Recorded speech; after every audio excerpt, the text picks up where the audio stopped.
Salve, salve galera, seja muito bem-vindo a mais um Tudo Acaba em Business. Galera, e o programa de hoje está imperdível.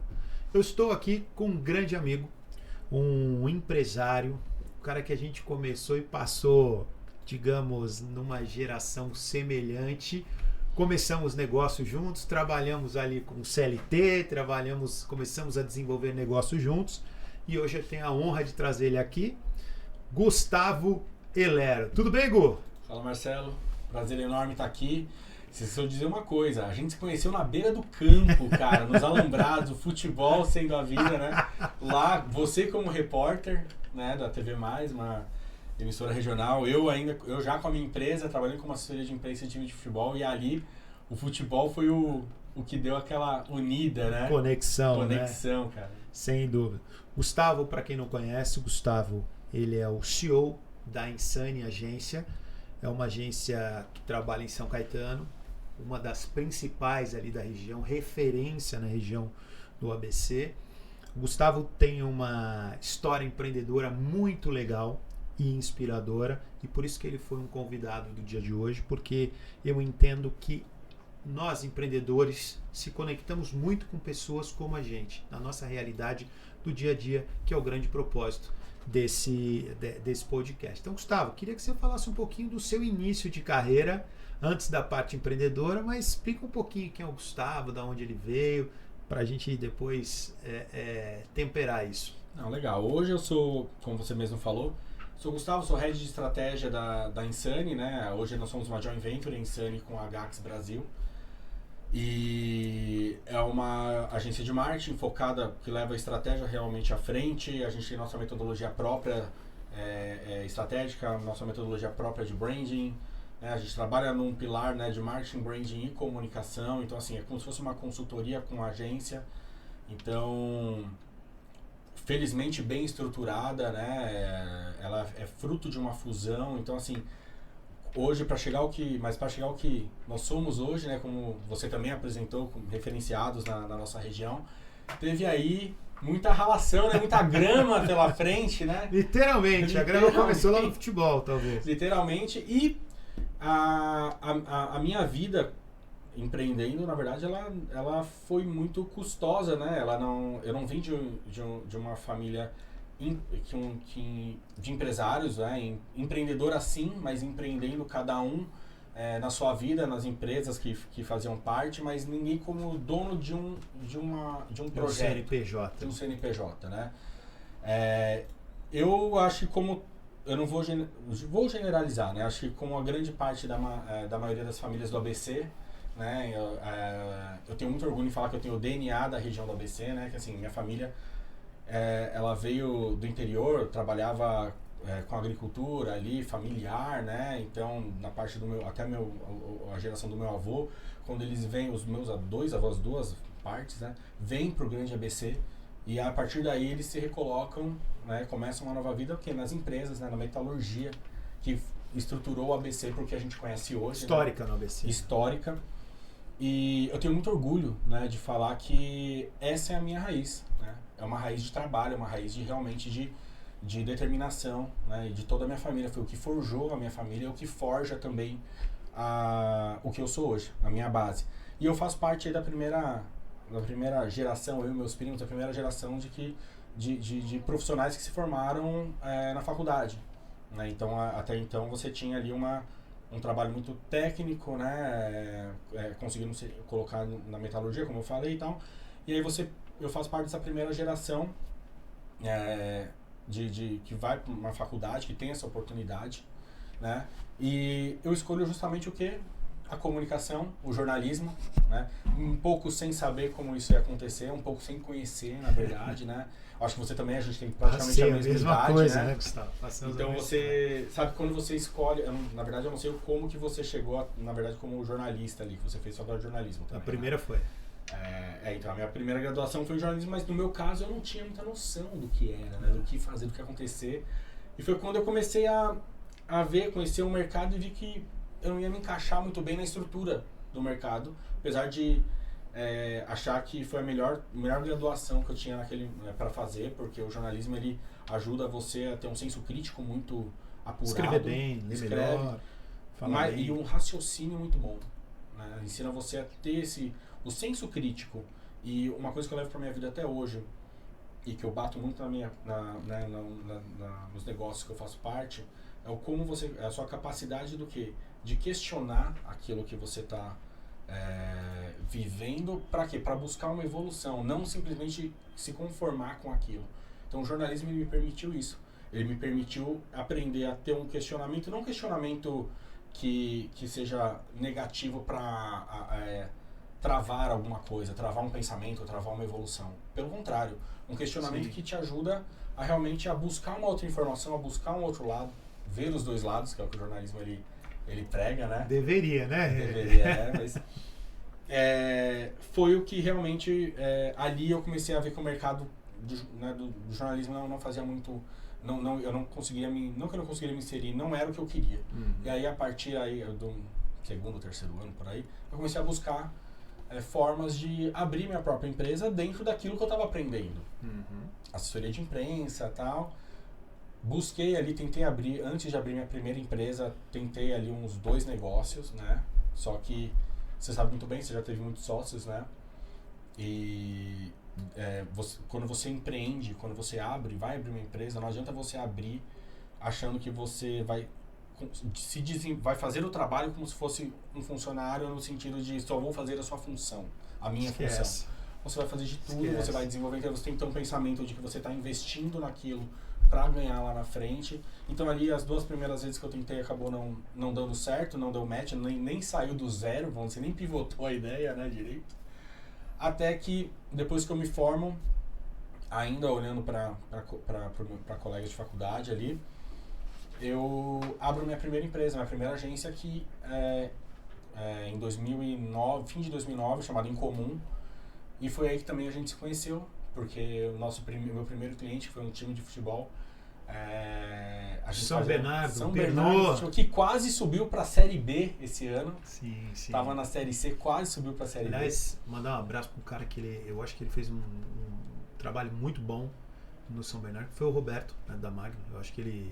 Ah, sim, depois que assumiu. Ele fez um trabalho sensacional, o time chegou no Paulista, chegou bem, subiu para Série C, bateu na trave de subir para a Série B. Cara, trabalho sensacional realmente. O cara realmente é conhecedor de futebol, um amigo, cara. Um cara que eu gosto dele no sentido de vez em quando eu tenho algumas dúvidas sobre futebol e ver algum jogador, alguma coisa, era um conselheiro, alguns negócios que apareciam. Um cara que eu realmente tenho admiração pelo Roberto. Aliás, falando em empresário, cara, esse cara tem banco, tem... cara, tudo que você pode imaginar, o Roberto tem. O cara muito à frente. Sensacional. Muito eu não conheço ele, mas tem um time muito bom com ele. Só de ver, né, na verdade, toda essa gama que você falou é perceptível, que tem uma capacidade de gestão ali, um desenvolvimento muito impressionante, profissional, legal. E só de olhar o time, né, como eu trabalhei, eu sempre acompanhei, né, o São Bernardo. E você vê o salto que dá de desenvolvimento, né? Uma gestão profissional mesmo. Uma gestão muito profissional. E você vê que o fruto vai olhando, foi por detalhe que não subiu agora. Foi até a última rodada, perdeu de 1-0 num jogo extremamente adverso. Sim. Né? Muito adverso. E então, tenho certeza que a gestão vai continuar fazendo o São Bernardo subir aí.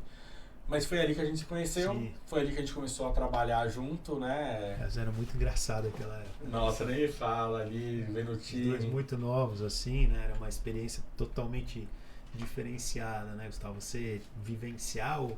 Rapaz, eu vou te falar uma coisa. Um dos motivos que eu fui trabalhar na assessoria de imprensa, acho que a gente nunca falou a respeito disso, foi a tua influência, velho. Caraca.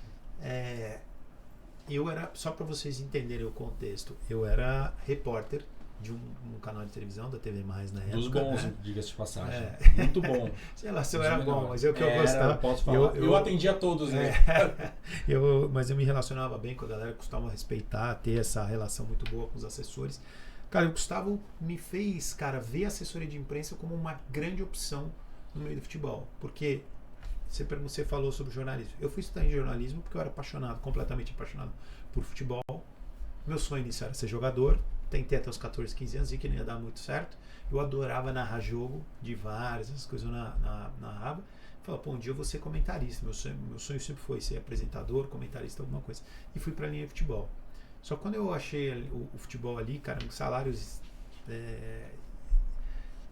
cara, assim, as propostas eram indecorosas, digamos assim, né? Salarial era muito difícil. E aí eu entendi, na assessoria de imprensa eu ia conseguir trabalhar no futebol, ter aquela relação. Foi quando eu fui pro São Caetano, né, alguns anos depois. Mas o Gustavo foi uma grande referência, cara. Um cara que me tratava super bem, tinha um respeito muito grande dos atletas, isso é muito legal, do Luiz Fernando também, que você trabalhava na época. E aquilo me inspirou, cara, a procurar anos depois. Você falar assim, cara, pô, que negócio legal que é. Cara, bacana, legal saber isso e é legal ter esse retorno. E assim, eu não fazia nada mais do que agir com as pessoas como eu gostaria que elas agissem comigo. Sim. Enfim, de maneira respeitosa, claro, dando a opção para todo mundo fazer o seu trabalho, né? E eu vou falar uma coisa aqui. Eu nunca gostei de assessoria de imprensa.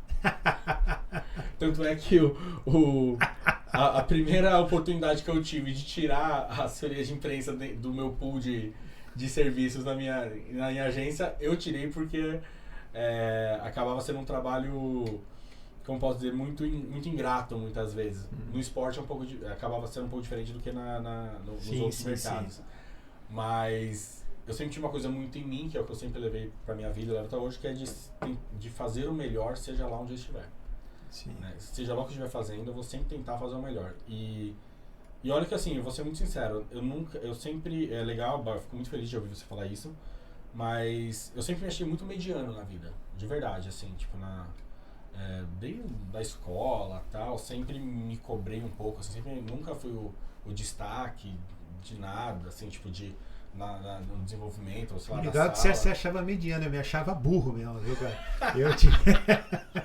Olha, eu vou te falar, eu venci pelo sacrifício. Então. Não foi pelo talento, não, cara. Mas aí vem muito do que a gente disso que você tá falando, do sacrifício e da perseverança, né? De você ser perseverante naquilo, e que algumas pessoas chamam de você ser cabeça dura ou de você ser teimoso. Sim.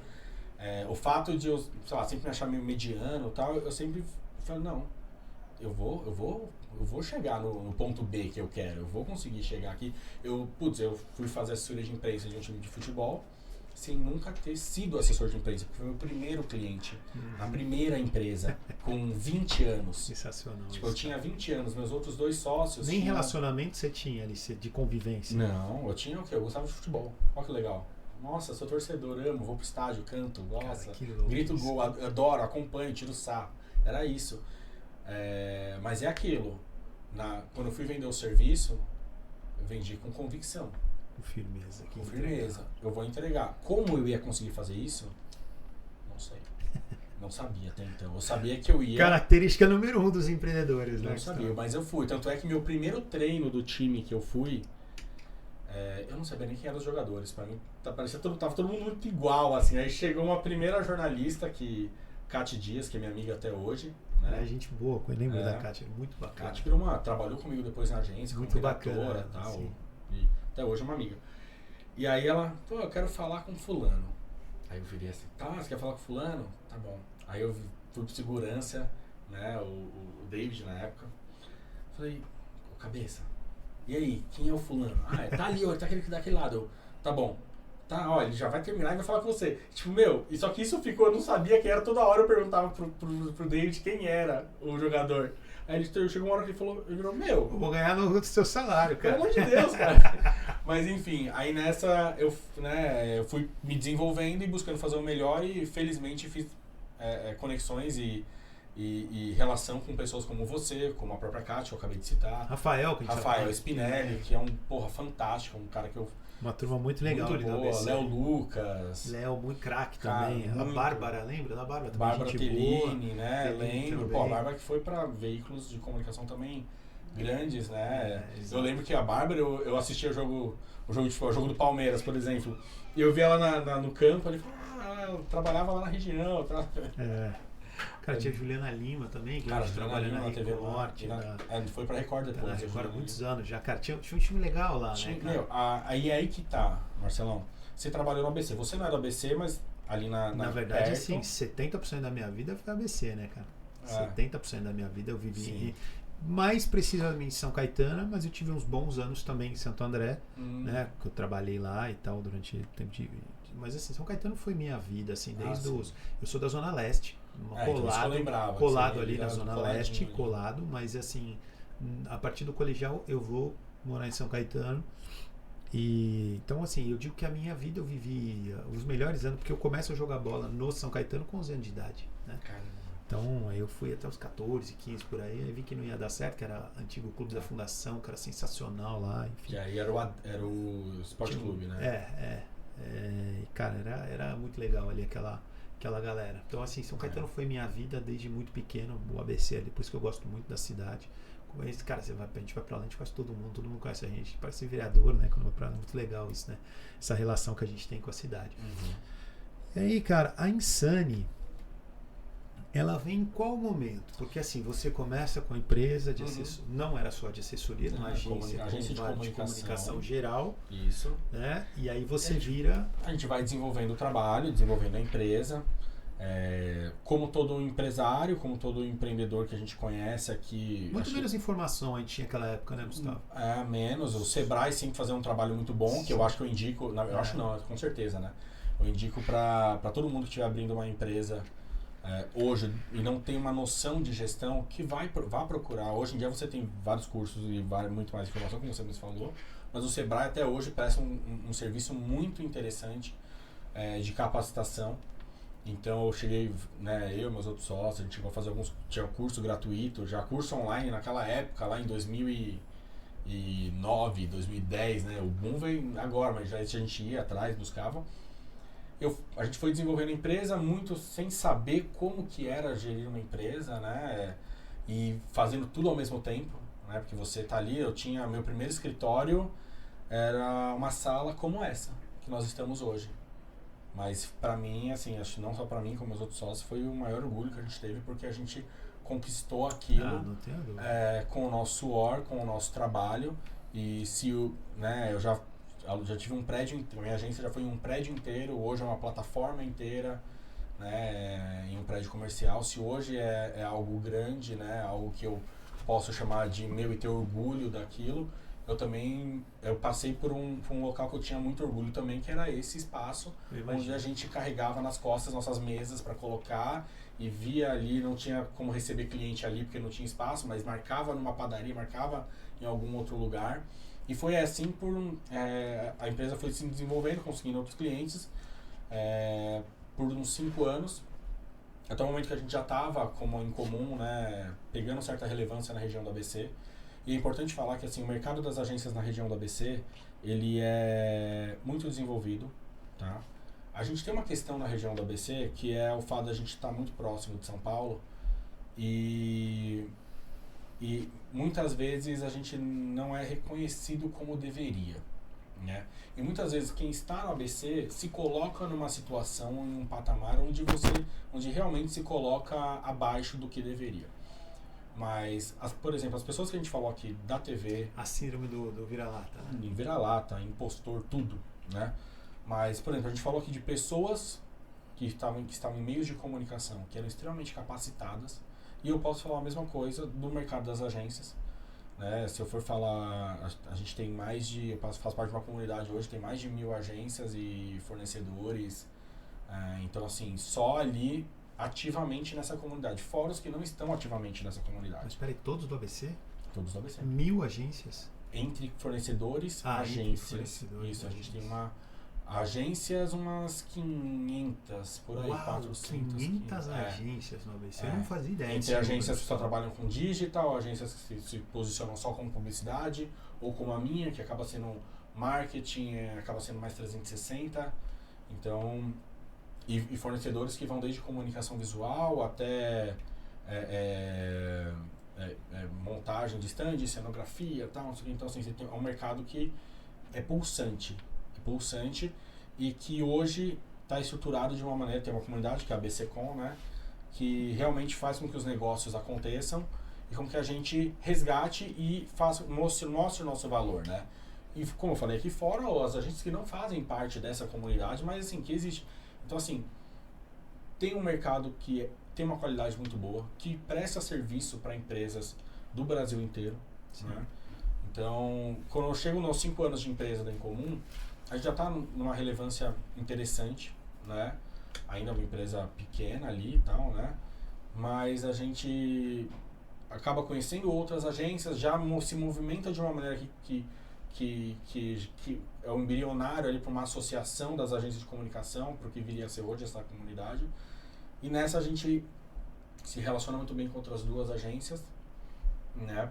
E acaba trabalhando com um cliente em comum ali, né? Tipo um cliente próximo, as 3 agências acabaram prestando serviços para o mesmo cliente.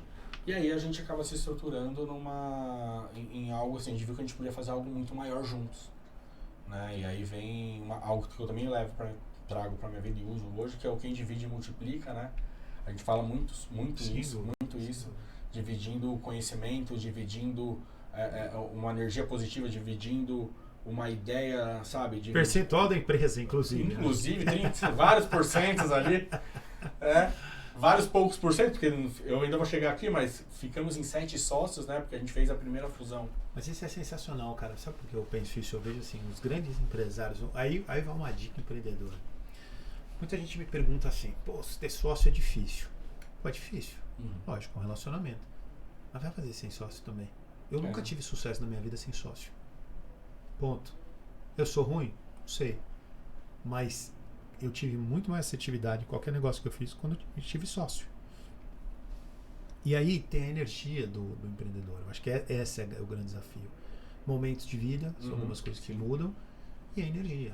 Porque como você disse, eu vou te falar uma coisa que aconteceu comigo ontem aqui. Então, eu precisava de um cinegrafista para trabalhar aqui no Otimize. Eu vendi pro cara o quê? Meu sonho, velho.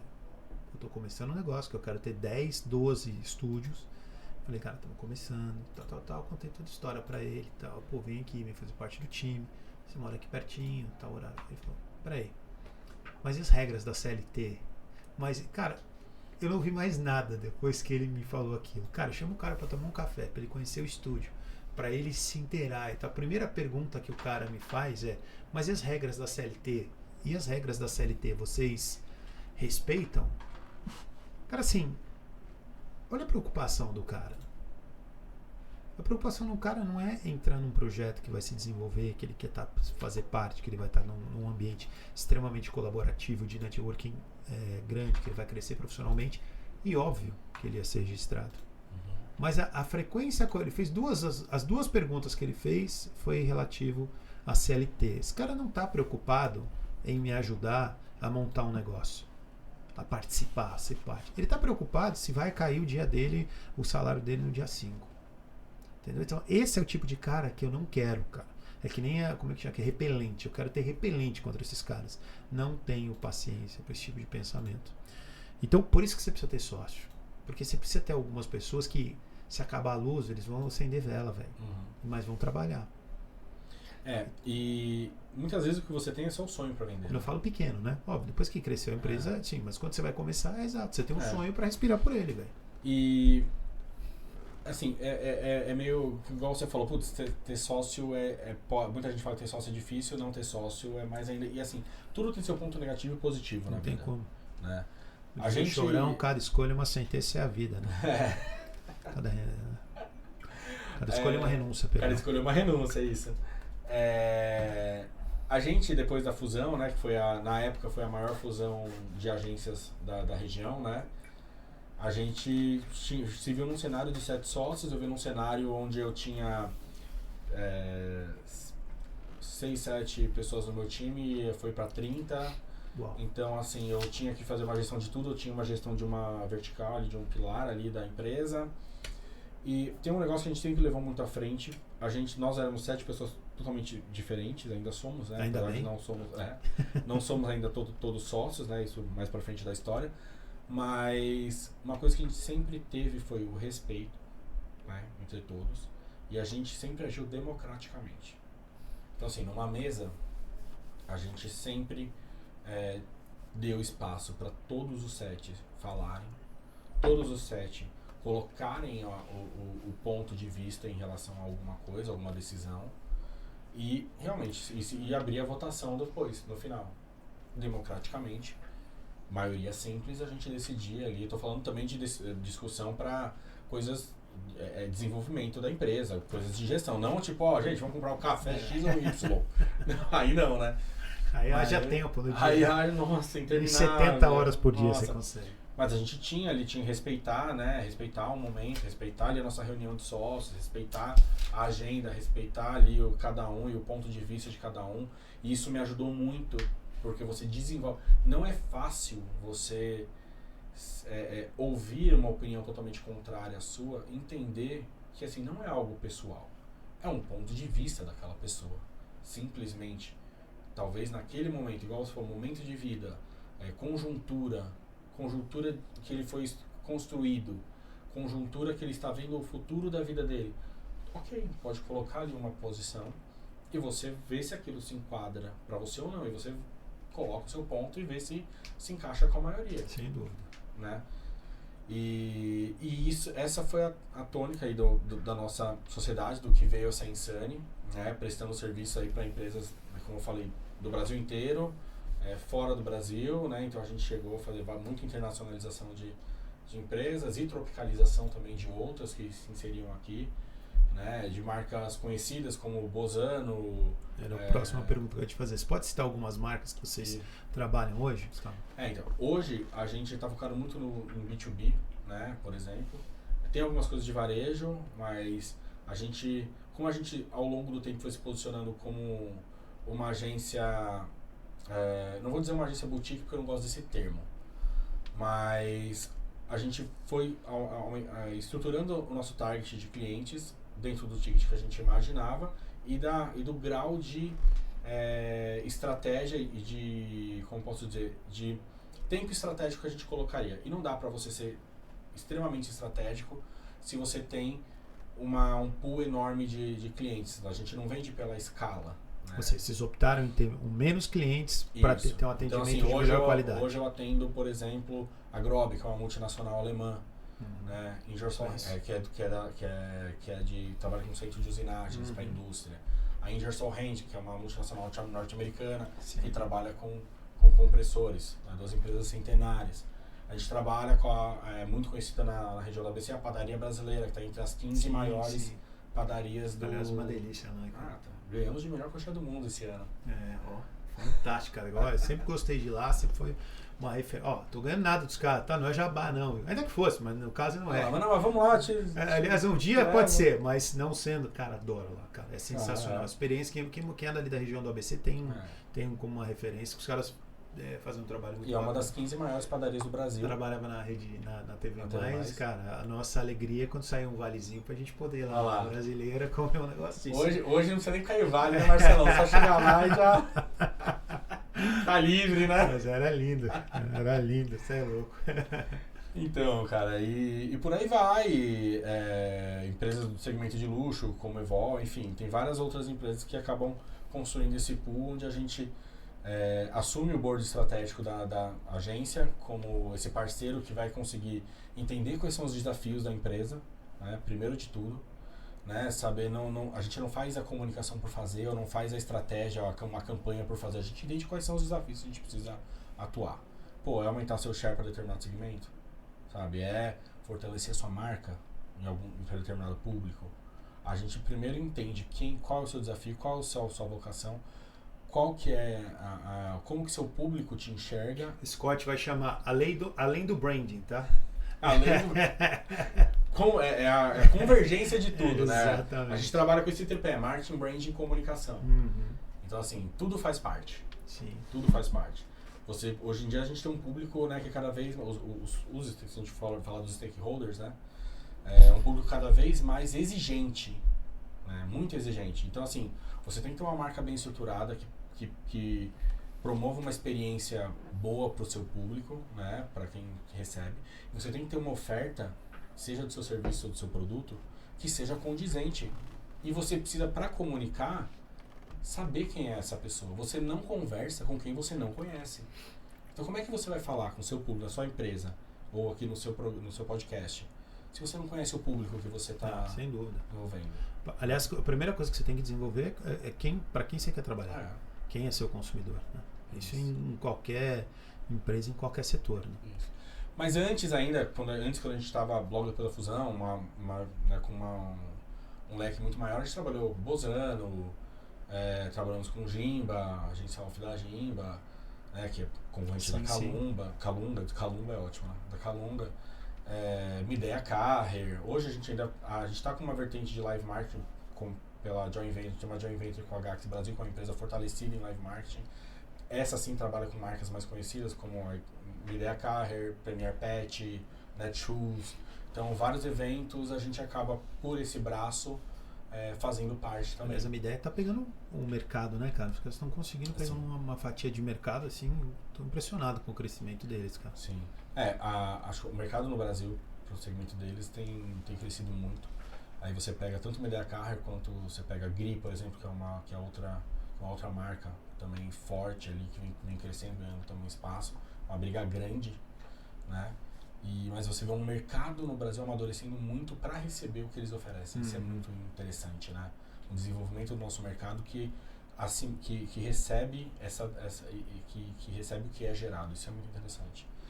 E aí, então, Marcelo, aí é assim que a gente vem se desenvolvendo e criando a empresa, né?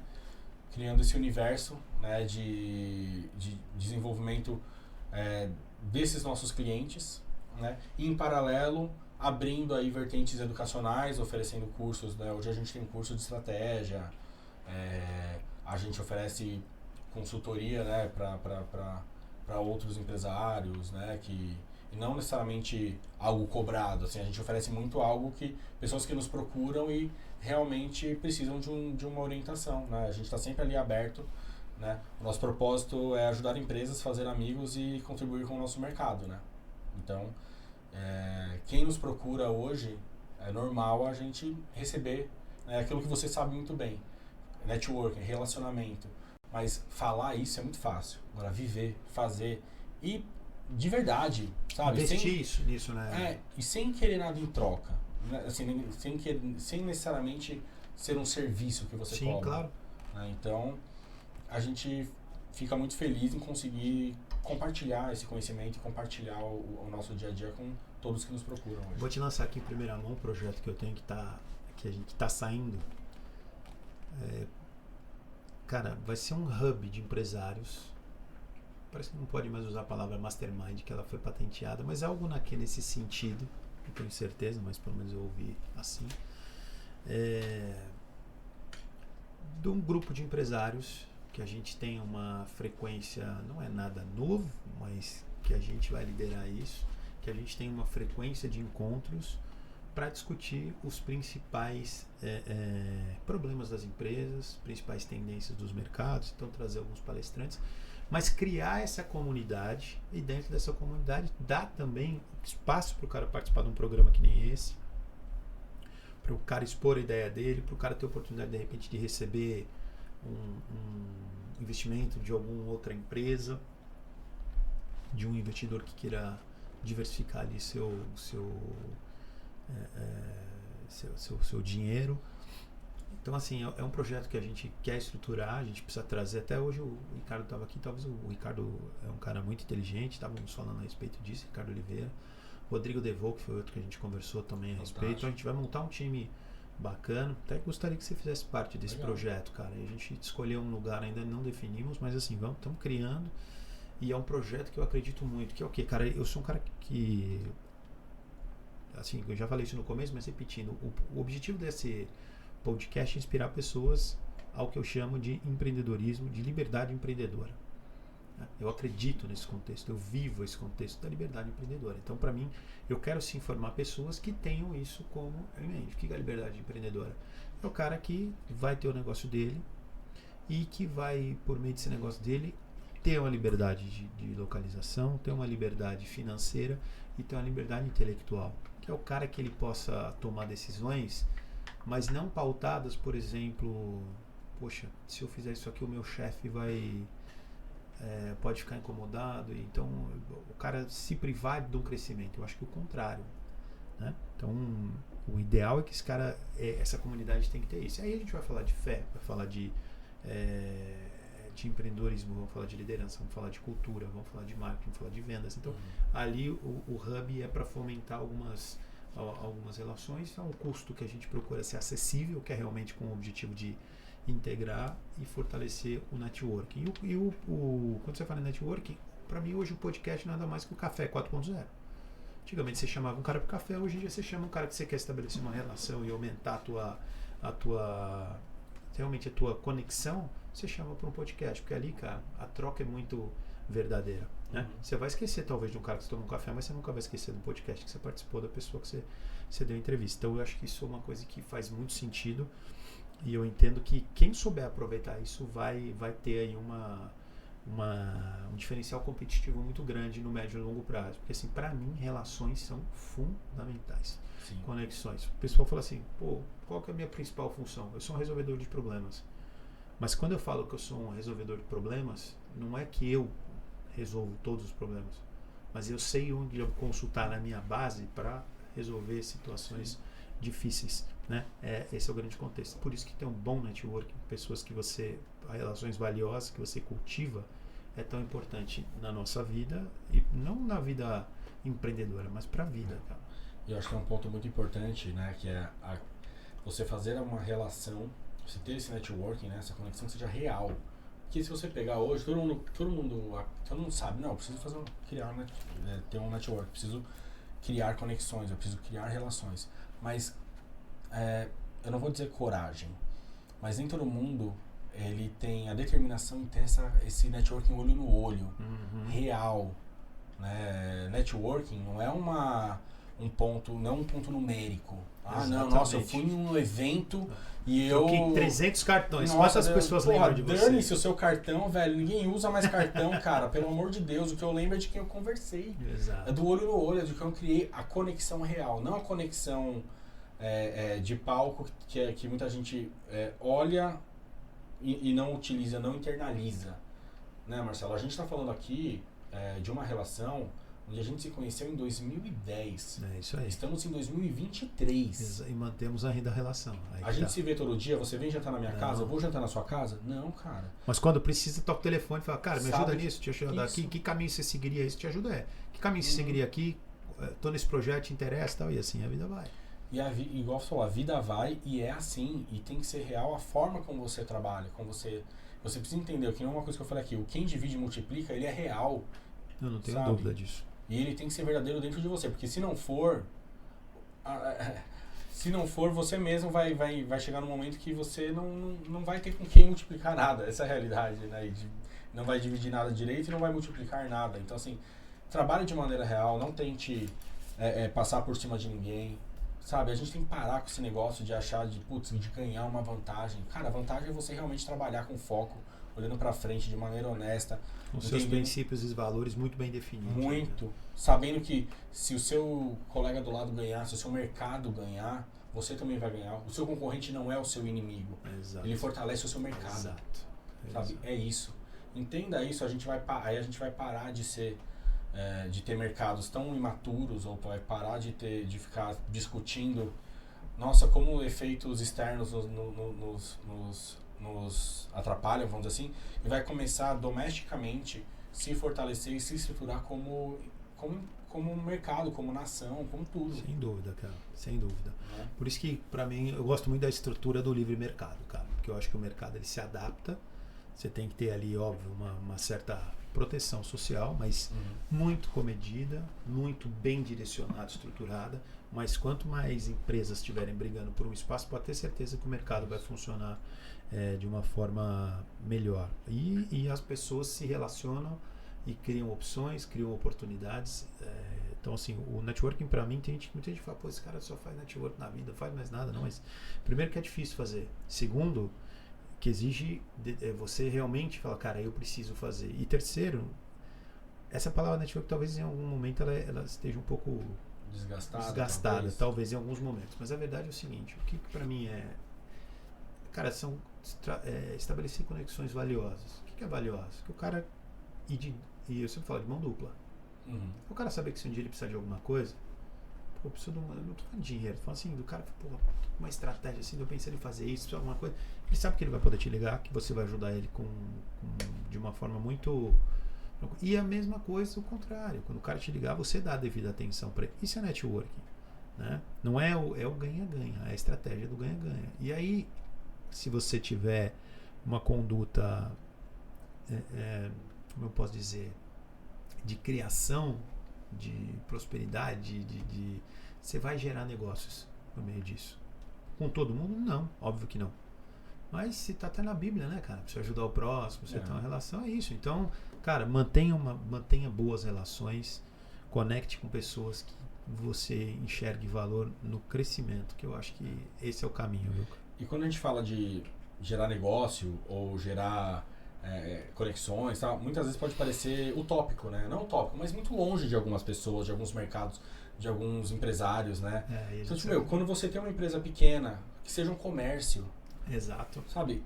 Você gerar relação com o seu colega do lado, o comerciante do lado, mesmo que às vezes ele seja o seu concorrente, é interessante para vocês pensarem em estratégias que vão fortalecer ali aquela área que você vive, né? Aquele momento. Às vezes você fortalece aquele local como referência daquele comércio que você, daquele negócio, aquele mercado que você está estruturando, que você trabalha hoje. Aí quem ganha? Você e ele, você e o seu colega, né? Então, assim, quando a gente fala de conexão, relação, né, tem que tomar cuidado, assim, as pessoas elas não podem achar que é uma coisa utópica, né, que é só para grandes empresários, grandes... E nem forçada, né? Muito menos forçada. É o pior ainda, né? Na verdade, acho que o grande lance do Tudo Acaba em Business é mostrar que o networking ele não pode ser forçado. Essa relação é real. É isso, real. O relacionamento é real. Exatamente. Até todos que vieram até hoje aqui são meus amigos. A gente tem uns 14 episódios, são todos amigos. Então, assim, é relação real. Os caras vêm aqui, às vezes vem empresários grandes, né? O foco, eu já disse, o foco desse programa não é para grandes empresários. O foco para esse empresário é o empresário da vida real, é o cara que eu e você que tem que acordar cedo e ter lá a sua empresa, então ele olha a gente aqui e se vê num plano de igualdade. Esse é o foco nisso aqui. E de vez em quando a gente traz algumas pessoas do meu meio de relacionamento que fazem sentido, que são empresários que tiveram também um começo de carreira difícil, foram construindo, ou que são amigos que eu acho que gera valor. Mas assim, o foco aqui é, cara, que você é um cara que nem o Gustavo, que tem uma baita história, que saiu de onde saiu, de que criou, que foi o primeiro sujeito da família a se formar, fazer faculdade, que tinha uma história muito parecida com a sua, nesse sentido. Minha mãe parou na 4ª série, meu pai na 5ª série, ou vice-versa, não é muito bem. Meus irmãos também não fizeram o máximo ginásio. Eu fui o primeiro a fazer faculdade, eu fiz 3, primeiro a se pós-graduar, então, mas a gente sabe os sacrifícios que foi, enfim. Quebrar essa barreira, esse paradigma e tal, assim, pra gente, viemos uma geração que conseguiu fazer faculdade. Felizmente, né? Felizmente que era uma coisa assim. Eu não digo nem tanto a faculdade, mas felizmente conseguiu evoluir também dentro das possibilidades que o nosso meio dava, né? Claro. Então, assim, e também, hoje eu paro e penso e eu falo, cara, faculdade, o cara olhou pra mim esses dias e falou, tem diploma disso, daquilo, não sei o que. Ela falei, cara, deixa eu te falar uma coisa. Eu não quero saber que diploma você tem. Você vai passar aqui 2 dias em teste, tá afim? Eu quero ver você trabalhando. Depois do final do dia, se você me entregar tecnicamente, que eu espero que você entregue, aí eu vou entender se você faz parte do ambiente. Aí tudo bem. Agora, teu currículo para mim, em termos de onde você estudou, que faculdade você estudou, isso para mim não tem valor nenhum. Não é desprezando o estudo, mas eu dou muito mais valor. Por exemplo, quando eu vou contratar alguém para o estúdio hoje, para a parte técnica, o cara sabe operar a câmera, ele sabe fazer edição. Essa que é a minha preocupação. Se ele aprendeu na USP, se ele aprendeu na casa dele, o que eu tenho a ver com isso? Olha como é essa questão, né? Acho que é até uma questão geracional, talvez, né? A gente está falando aí de quando nós nos formamos ali, a gente está falando de talvez 15 anos. Você nem ia para uma seleção de trabalho se você não tivesse uma faculdade no seu currículo. E aí essa era uma condição até, a família que conseguia formar ali, né, alguém na faculdade, era um desejo, era algo tipo, não, legal, tá pra vida. 15 anos depois, estamos aqui, eu valorizo muito, porque foi um esforço familiar ali, né, e aí tem uma outra questão, tipo, eu fui bolsista na faculdade, tá, então felizmente eu consegui fazer valer ali, mas hoje a gente olha e vê que realmente as soft skills, a forma como a pessoa consegue resolver os problemas, a forma como ela consegue executar aquela função é muito maior do que necessariamente o que chancelou ele, aquele curso para executar. Exatamente. Exatamente. Isso é o curioso e, no meu ponto de vista, até mais um ponto de evolução, vamos dizer assim. O Fernando, que trabalha com a gente, que é um dos sócios aqui, eu fiquei surpreso. Ele falou, então, Fernando, onde estou marketing? Não fiz faculdade. O cara é um dos caras mais criativos que eu conheço, que conhece o mercado, que acompanha o mercado. Ele não fez faculdade de marketing.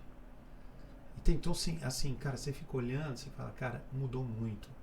Aí, se tem uma coisa que o que pra mim foi a grande sacada disso, foi a democratização do ensino. Rapaz, hoje você aprende o que você quiser, velho. Você vai comprar um Udemy barato, você vai comprar, não vou fazer propaganda pra todo mundo, Hotmart, mas... Já começou a fazer? Faz meu amigo, no YouTube... Tem tudo, tem um universo. É que muita gente usa o YouTube de uma forma imbecil, mas se você quiser usar o YouTube para aprender um curso por dia e aprender a ganhar dinheiro na sua casa, ou fazer edição, ou fazer, cara, do que você precisar, você consegue. Então, essa democracia, porque antes era muito mais difícil, cara. Eu lembro na época que eu era, voltando um pouquinho mais, na época de 90, por exemplo, cara, o sonho das mães é que os meninos iam estudar lá no, como é que era? Senai. Sim. O menino fazer o Senai, faz Senai. Uma formação, né? Isso era muito legal. Depois fazer uma faculdade, então, Jesus, meu filho tem uma faculdade. Nossa, cara, tá feito na vida, né? Acabou. Hoje você sai com diploma, depende de que você for disputar. Se não tiver cara, não ganha mais o jogo, né? Mas, Marcelo, vou dizer uma coisa. Eu acho que assim, é a democratização do conteúdo. Exato. Né? Igual você falou, hoje o nosso desafio é como fazer a curadoria desse conteúdo. Esse é o nosso desafio principal. Qual é a curadoria desse conteúdo? Sim, porque você tem o conteúdo curricular, você é impactado por todos os lados. Antigamente você tinha um foco. Onde eu vou aprender? Na escola, na faculdade, lendo um livro, tal. Hoje não, hoje eu aprendo a todo momento em diversos canais de várias formas. Né? Eu tô no celular, eu não tô no celular só tipo olhando... o celular não recebe sua ligação. Né? Hoje em dia é tudo, ele é um dispositivo que... O smartphone é um dispositivo que ele te abre um leque enorme da sua vida. Você paga a conta, você fala com a sua família. Ele não é só um meio de comunicação. Você tem você entra no YouTube e aprende tudo que precisa aprender. Agora, como você utiliza isso é o grande desafio. É como você realmente consegue usar o meio, aquele canal, né, de uma maneira que te evolua, né, que faça você alcançar os seus objetivos. Então, acho que essa é a grande sacada. A gente tem muito conteúdo hoje. Então, você pode ir do céu ao inferno. Sem dúvida. Depende de como você vai usar. É a dose. É a dose. É a história do veneno, né? É a dose. Tem veneno ali que, se for um pouquinho pro lado, te salva. Você sabe que eu vi um estudo. Cara, eu não gosto de falar de estudo. Eu até não ia falar, mas eu acho que faz muito bem. Eu não gosto de estudo que eu não lembro a referência. Eu tô tentando lembrar onde eu li, cara. Eu não gosto. Eu gosto de dar a origem da fonte. Até porque esses estudos são um pouco, às vezes, também controversos, no sentido que, cara, às vezes não é muito claro, né? Às vezes você traz essa informação. Mas o fato eu lembro que foi numa dessas grandes, assim, empresas de pesquisa. O Júlio César era o imperador romano. Ele era um dos homens que mais teve acesso ao conteúdo na época, na geração dele. Então, traziam muita coisa para ele fazia questão de entender todo o cenário e tal. Então esse estudo diz o seguinte, que hoje uma criança de 8 anos ela já consumiu todo o conteúdo, todo o número de informações, né, que Júlio César, ao longo da vida dele, conseguiu uma criança de 8 anos já teve. Então, assim, o ponto que você levantou é o mais importante. Como é que você faz essa curadoria? Porque eu acho que só tem uma estratégia tão errada quanto não fazer nada. Isso eu aprendi com muito sacrifício. É querer fazer tudo. É quando você quer ser bom em tudo. E aí que eu entendi que eu precisava de sócio, porque eu achava no começo, quando eu comecei a empresário, cara, eu estudava mais digital, eu estudava administração, eu estudava, cara, como é que eu ia trabalhar? Porque eu nunca me achava pronto. Sempre falava um dia, e eu falei, cara, eu preciso tirar isso do papel. E cada dia que você deixa de estudar, você deixou de aprender um pouco. Então, cara, não tem jeito. Mas a prática é o que te faz bom em alguma coisa. Então, Lógico que você tem até um dos temas da próxima pergunta é como é que você se mantém informado numa área que muda com uma frequência gigantesca, principalmente a parte de tecnologia. Você vai falar em algoritmo de mídias sociais, você vai falar em tecnologias entrantes, enfim, como é que você se mantém atualizado, Gustavo? Cara, consumindo a informação de várias fontes, né, em vários canais.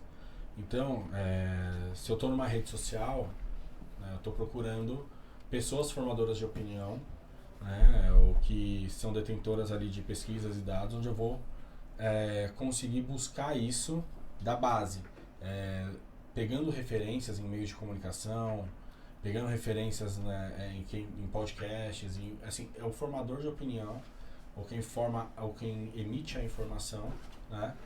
Isso a todo momento. Igual eu falei, o smartphone está aí para te dar um leque enorme de possibilidades de consumo de informação, de tudo, né? Então assimilando essa informação, recebendo essa informação, assimilando ela, trocando ela no dia a dia com outras pessoas, validando a sua ideia, entendendo e conhecendo outros caminhos. Isso é algo que é feito a todo momento. Igual você falou, um dia que você não estuda, e assim, tem que parar com essa ideia de estudar é que eu parei para olhar e para fazer. Eu parei para estudar alguma coisa. Amigão, você não parou para fazer nada, velho. Você tá vivendo a sua vida, você tá consumindo esse conteúdo e você tá aprendendo. Exato. E validando isso na mesma hora, cara. Exato. A gente, não vou dizer infelizmente, que eu também não acredito que seja infelizmente, mas a gente vive um universo hoje que a gente é impactado por vários momentos, por vários canais. E isso... O foco é a grande dificuldade hoje. Isso. Que nem... você falou do café 4.0, né? Por que o podcast é um café 4.0? Porque o café 3.0, vamos dizer assim, ou o 2.0, sei lá, as pessoas não estão 100% nele. Você está sentado com o seu celular na mão, você está conversando com alguém, na verdade você nem está conversando com a pessoa, você está esperando a sua oportunidade de falar. Né? E você está olhando a mensagem e está pensando o que você vai falar. Aí você está olhando a mensagem, você está olhando um e-mail, você está olhando um WhatsApp que chegou, você recebe uma ligação, está naquele café. Aquele é o café. Antigamente, o café 2.0, vamos dizer assim, né? Que não tinha tantos pontos de contato ali, né? Você realmente estava falando e conversando com a pessoa olho no olho. O podcast, eu estou aqui conversando com você olho no olho. Eu estou ouvindo o que você tem para falar, para não cometer uma gafe aqui e falar uma coisa que seja redundante. Quer dizer, a gente está concentrado na nossa conversa. Então, por isso que eu acho que isso é um raciocínio que eu peguei agora, porque eu também nunca tinha ouvido. É muito eu nunca tinha ouvido essa do podcast como um café 4.0, mas eu fazendo um raciocínio você tá focado. É a diferença. Isso. Né? É isso, cara. Muito bem pensado, né, cara? Hoje, aliás, esse ponto que você colocou é muito legal. Quantas vezes você sai para tomar café com alguém, cara, tá os dois no celular. Cara, eu tenho eu não vou citar pessoas, mas tem um amigo que eu adoro ele, cara, mas que eu tenho um ódio de fazer negócio com ele, porque, cara, ele fala, pô, temos meia hora, a agenda dele é muito cheia. Cara, dessa meia hora ele fica no WhatsApp 20 minutos. Então é um café que você toma, tipo, ele não ouve o que você tá falando. Você tá percebendo que ele não tá ali. Só ele fala quando ele quer, mas ele ouve muito pouco. Então, e se tem uma necessidade humana, isso é mais uma coisa, falar em network, se existe uma necessidade humana. Uma delas é ser ouvido. Você só se sente respeitado quando você é ouvido. Então, você falar é muito bacana, mas aprender a ouvir é uma característica muito melhor. Já está na Bíblia, os nossos pais nos ensinavam isso e a gente está só replicando, mas a característica essencial é saber ouvir. Porque quando você sabe ouvir, você cativa muito a outra pessoa que está do outro lado. Eu gosto muito do Jordan Peterson, não sei se você conhece, ele é um psicólogo canadense que eu acho uma grande referência. Aliás, é um dos papos que eu ia te falar.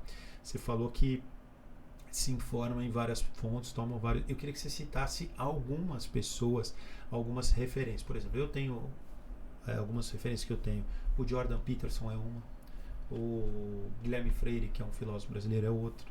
O Thales Gomes é outro. O Flávio Rocha é outro. Eu tenho o Flávio Augusto, perdão, é outro. Então, assim, eu tenho algumas pessoas que eu bebo daquelas fontes porque eu realmente admiro o trabalho deles. E tem alguns desconhecidos também, ou menos conhecidos, que a gente também acompanha. Eu queria saber, cara, você falou, pô, bebo em diversas fontes. Quem são esses caras? Porque antigamente, como é que era o antigamente, até 10 anos atrás? Eu leia Folha, você queria ver se o cara era um cara atualizado. O cara tinha maior prazer, ficar sentado na mesa. Eu sou assinante da Folha, Estado, Valor. Cara, cada 6 meses eu mudo minha assinatura. Hoje acabou isso, meu amigo. Acabou. Hoje o cara fala isso até cai em descrédito. Não sei se isso é bom ou ruim, mas essa mudança aconteceu. Acho que depende de como você usa, está aí, né? Exato. Porque você pode usar todos os meios de comunicação pra quê? Pra acreditar em fake news, por exemplo. Exato. Aí tá sendo muito ruim, né? Mas, cara, dentro do marketing, por exemplo, e do mercado de uma maneira geral, eu consumo muito o conteúdo da Marta Gabriel, Rafael Kiso, o Flávio Rocha, como você falou. Flávio Augusto, desculpa. Te induziu eu. Mas Flávio Augusto, como você falou. Eduardo Moreira, que eu acabo seguindo alguns pontos. Eu gosto de seguir muitos olhares diversos, né? Então, ao mesmo tempo, eu gosto de permear entre formadores de opinião que são liberais e que são de outra ala. Eu acho que isso enriquece. Podcast, né? Qual que você gosta, cara? Podcast do próprio o Conselho, eu ouço. Muito bom. Gosto bastante também. Eu ouço muito o Varejo Cast, né? Esse eu nunca ouvi, mas eu sei. O Varejo Cast eu ouço. Eu tenho um dia para ouvir o Varejo Cast, que é toda quarta-feira, que eu tenho um trajeto de carro que eu faço, ele dura em torno de 40 minutos, e ele me ajuda muito. São 2 consultores que vieram do Sebrae e tal. Eu sou péssimo pra nome, então, tipo, eu pego a cara da pessoa. Então, mas o Varejo Cast é o que eu ouço pra caramba. Deixa eu ver outros podcasts. Não, né? Acho que eu ouço vários, mas eu vejo mais pelo tema, muitas vezes, mais esses aqui que eu tô acompanhando mais. Legal. Inteligência limitada, de vez em quando, dependendo de quem vai estar lá, dependendo do tema. O que eu acho mais interessante é que eu acho que eu sempre oriento as pessoas, né, sempre divido, não foque em apenas uma vertente quando você está buscando conteúdo, né, porque senão você se prende na sua bolha. Então, assim, eu tenho minhas bases, eu tenho aquilo que eu acredito, eu tenho aquilo que eu sou estruturado. Só que, e até uma coisa que o jornalismo me ensinou e te ensinou também, sempre buscar os 2 lados da informação e os 2 lados da mesma. Por exemplo, às vezes acontece um caso, eu quero saber o ponto de vista de lado A e lado B, para eu ter o meu ponto de vista. Então, isso, como jornalista, a gente deveria se defender isso como princípio de liberdade, de independência, né? Que, infelizmente, foi um dos motivos. Não quero entrar nessa discussão, até porque é uma discussão um pouco chata, do porquê eu perdi a paixão pelo jornalismo, mas tem muito a ver com isso, viu, Gustavo? Eu fui criado entendendo que o jornalista tinha que ser independente e imparcial. E quando você começa a ver eu trabalhei um tempo em redação e depois o que eu acompanhei numa sequência e vejo hoje é que não existe mais imparcialidade. E isso realmente, para um cara que entrou no jornalismo como ideologia, como assim, cara, tem que ser imparcial, tem que ser.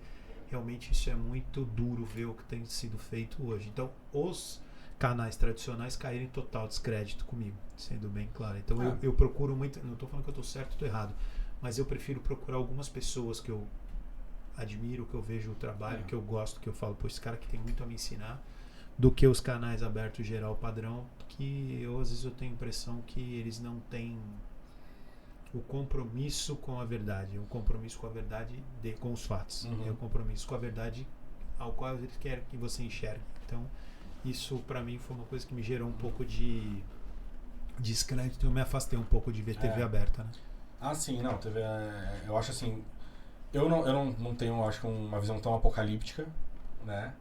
Mas eu parto disso. Eu vejo e eu consumo, mas de várias vertentes, tanto dos meios de comunicação quanto de pessoas que são as fontes desse meio. O que não dá, acho que a premissa que eu coloco na minha vida partiu de um ponto, de uma notícia, de uma informação falsa, onde ela foi escandalizada, né, omitiu um lado ou outro, aí já é o que eu não vou consumir de novo, né? Justo. Mas eu vou consumir, Justo. eu vou olhar, assim, se você pega os meios de comunicação tradicional, você tem a notícia, a notícia é um relato de informações. Exato. Né? Foi Então, o que a gente aprendeu. Na nossa época a gente aprendia isso. Isso.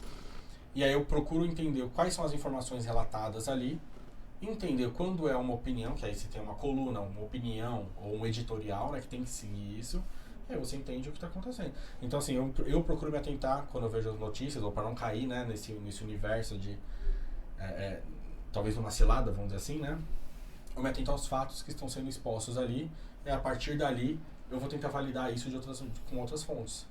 Essa é a realidade. E vou discutir isso no dia a dia para saber, né, para saber como que isso está sendo visto pelas pessoas, pela sociedade e tal. Isso eu tenho usado, hoje eu acho que é uma necessidade, e hoje eu acho que é a grande dificuldade hoje da gente como nação, da gente como sociedade, que é ter ali um senso crítico mais estruturado, mais apurado, para conseguir fazer essas análises, né?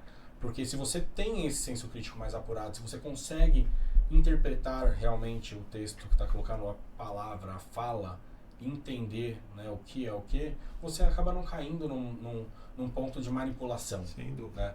Você sai do patamar de manipulado, né? Não vou dizer para manipular, porque não, jamais, né? Mas tipo, você sai do patamar de ser uma pessoa que suscetivelmente vai ser manipulada para o quê? Para entender qual é o grau de manipulação que você pode estar sofrendo.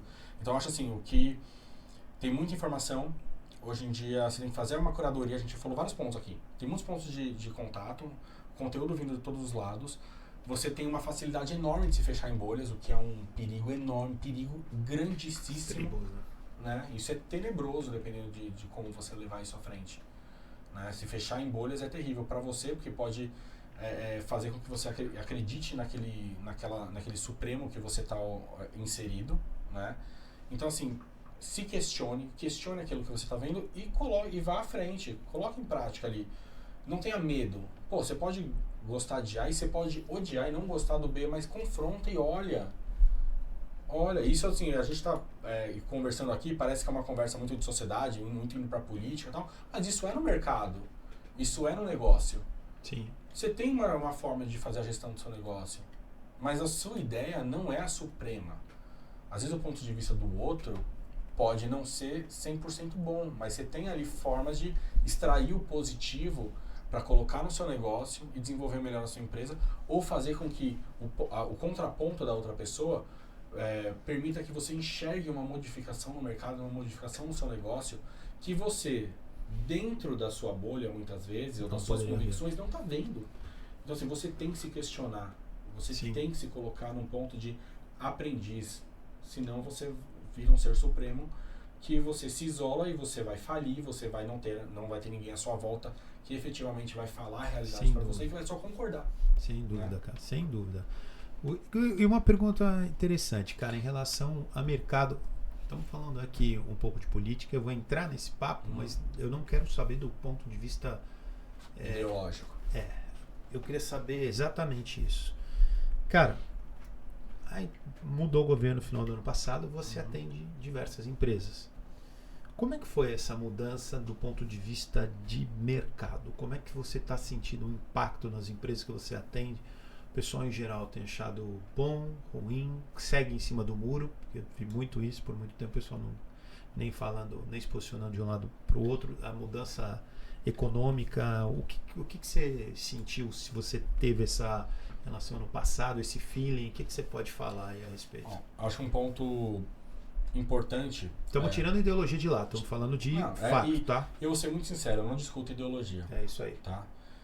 Eu já trabalhei com política, você também já trabalhou com política. Nem quero mais. Cara. E eu fiz uma promessa que eu não trabalharia mais com política, né? Prometi pra mim, pra minha família e tal. Tenho alguns amigos, mas não é mais meu filho. Respeito totalmente também os amigos que tenho lá e que vivem disso, ok? Cada um com a sua construção de vida, de carreira, enfim. Mas assim, até depois que a gente trabalha com o universo político, você aprende a fazer uma análise realmente de fatos também, independente da ideologia, independente dos caminhos, do que é falado. São coisas que são trabalhadas internamente. Falando de mercado, a gente sabe que no Brasil, quando o Estado em si ele não está atrapalhando o negócio, né? Ou não está criando um caos no mercado, o Brasil ele é tão bom que ele se adapta e ele se nutre, né? Ele é muito fértil. O povo brasileiro ele é muito criativo. O empreendedor brasileiro pode não chegar pronto ou ter a educação financeira ou a educação empresarial necessária para começar seu negócio, mas quando passa ali dos seus 5 aninhos, que é até o que o Sebrae coloca. Arrebentação, né? Na arrebentação, ele nada e ele vai.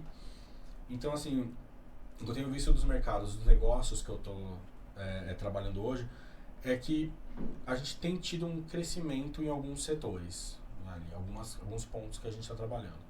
Até aí, se a gente vai nadar de braçada mais pra frente, vai depender de muita coisa. Depende de ter um mercado que seja mais amigável, mais simples, realmente uma estruturação que permita com que negócios prosperem muito mais. Agora, a gente está falando, você falou de virada de ano, a gente está no mês 10, né? A gente está falando de 10 meses. 10 meses. Então, assim, é difícil falar sobre se decisões que estão sendo tomadas agora refletem, assim, estão refletindo já neste momento para que os mercados prosperem. Mas o que eu vejo... pergunto muito em relação ao seguinte, Gustavo, muita gente falou assim para mim, eu vou segurar. Se o Bolsonaro vai ser reeleito, eu ia botar mais dinheiro, mas agora que mudou o governo, eu tô seguro e não vou botando dinheiro. Olhando números, não. Era essa linha. Vou falar de clientes do varejo que eu trabalho hoje. Eu tenho visto uma retomada de números, né, de consumo, né. Eu tenho os clientes que eu trabalho hoje no B2B, as multinacionais mantiveram seus investimentos aqui e estão recebendo solicitações e oportunidades de negócios que fazem o mercado com que vocês estão batendo suas metas. Quer dizer, o mercado não parou. Não, e nem deveria parar. Parou, talvez nos 3 primeiros meses, até o pessoal dá aquela olhada. Os 100 primeiros dias, né, que são... os 100 dias de governo, que são, a gente sabe... A grande sociedade não sabe disso, mas a gente trabalha com isso, sabe que os 100 primeiros dias são fundamentais. Foi realmente o mercado ficou ali maluco, mas eu acho que hoje está se recuperando. O mercado... O Brasil é um país continental, Marcelo. É um país continental. Então, assim, a gente tem um mercado que ele consegue se desenvolver.